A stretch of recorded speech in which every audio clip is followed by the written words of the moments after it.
If you've got a pergola attached to your house, then you might want to give yourself some extra shelter and protection from the weather, simply by installing some corrugated PVC roofing. It's not a difficult job and will give you an outdoor area that's a lot more usable. Before we get stuck in, you need to be mindful of a few things. Firstly, building regulations only permit you to put a roof that's 20 square metres or under onto your pergola, so make sure you measure it up properly and are under the limit. You'll need a minimum of a 5-degree fall, plus it's always a good idea to check with your council for any updated building regulations, just in case. Rightio, time to measure up for our sheets. So I've got a length of 2140. Now I'm going to allow 60mm overhang also, so that makes that 2.2. So you can go down and cut them. Now, if you're unsure if your roof is actually parallel, you might want to measure and cut each one of these sheets individually. So I'm just going to mark 2.2 with a vivid on our sheet, one on either side.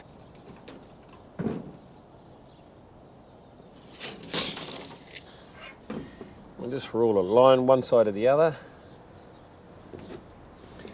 Now there's a couple of different ways we can actually cut this. One is using a fine-tooth handsaw, cutting on a nice low angle, or you can just use a set of tin snips.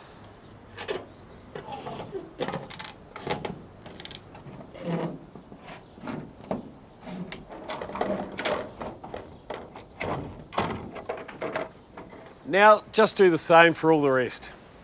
Now our roofing just sits hard up against our weatherboard. Now I'm not going to leave it like that because otherwise water's just going to get down through the back.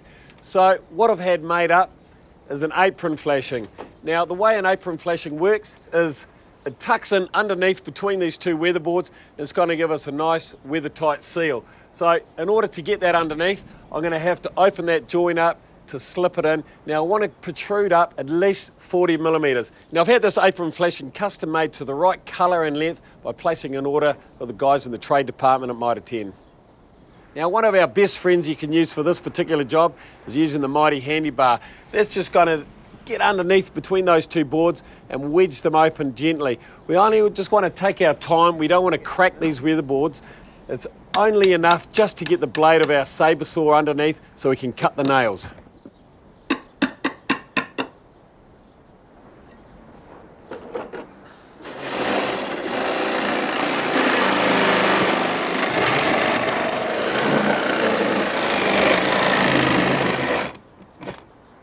Okay, I've just about tucked in my apron flashing in behind that weatherboard, so I'll just crank that up a little bit further.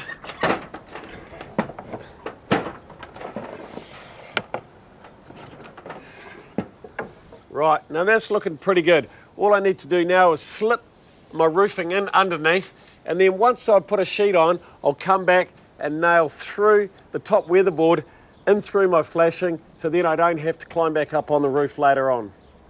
Now there's just a couple of bits of information you should know before you go screwing down your sheets. Now these great screws here are actually got a cutting edge at the top of them, so we don't actually need to pre-drill them. The shank size is about 6mm. We actually need a 10mm hole to go through our roofing to allow for expansion and contraction. So these little puppies here will do all the drilling for us, so there's no need for us to get a drill bit out. Now, one other thing, I've put my cut end of my sheet underneath the flashing so we don't see any rough points, and I've also made sure that I'm 60mm hanging over the edge. Now just one other thing I'm just going to double check is to make sure that my roofing has got to be parallel with all my rafters, because that's what you're going to see from underneath. I can't trust the old house is going to be 90 degrees. So I'm just going to make sure that the edge of the roof is parallel with the side of our rafter. So I got 60mm there, and that could come over just a tad, and that's 60mm there. That looks looking great. One other little tip too, you just want to make sure your screws are all nice and straight. So I'm just going to mark every second one of these ridge lines. Now I'm not actually going to fix the first ridge there because we're going to have the overlap of the sheet that's going to go through that one. So we'll just start the second one in.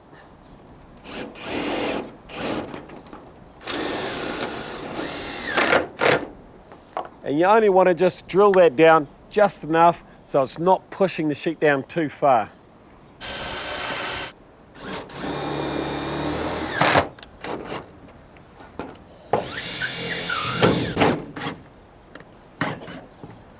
Now when it comes to fixing into our purlins, you only actually need to put the screws every third ridge, but just to make it look nice and tidy and everything in line, I'm just going to follow the same distance as the ones down the bottom.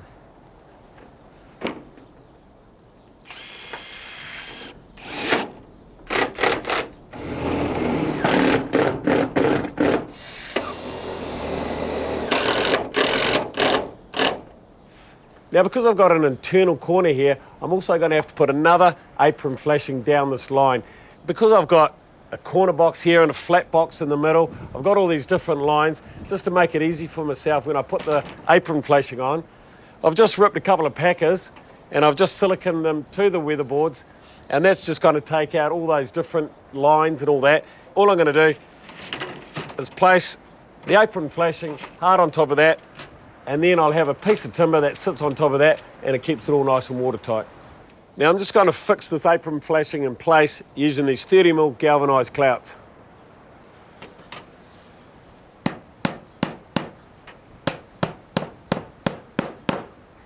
Now I'll just do the same along the rest of the line.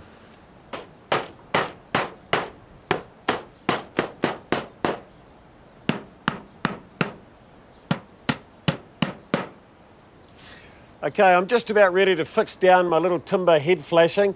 Then all I have to do is screw down our apron flashing through our roofing into our purlin.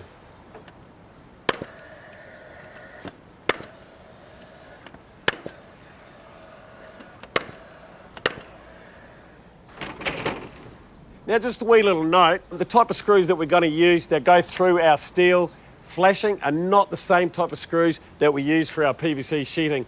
These are just the standard roofing screw. It doesn't have the pre-drilling sort of function on the end of it.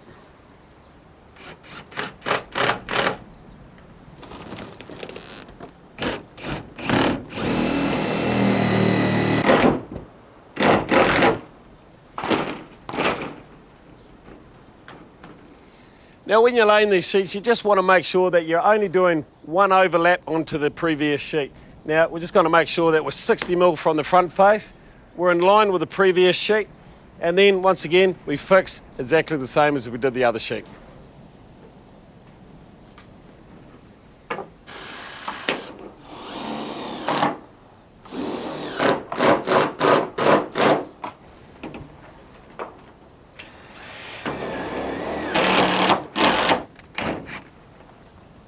Now just don't forget to nail off your weatherboard through the flashing as you work your way along.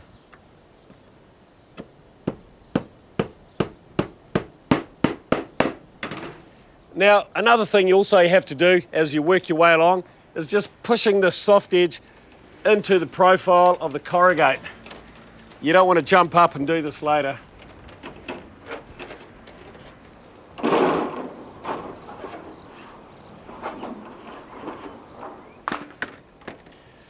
Sweet as. Now, I've got a half sheet here. I cut that down using my tin snips, and we just screw that down, same as we always have.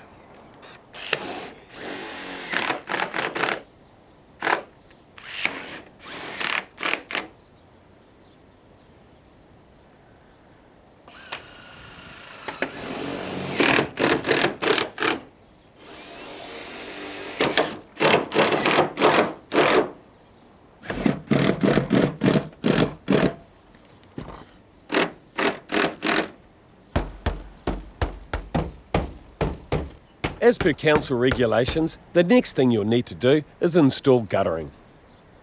Check it out, a great result and a pretty simple way to create some extra shelter and give yourself an outdoor area that's a lot more usable.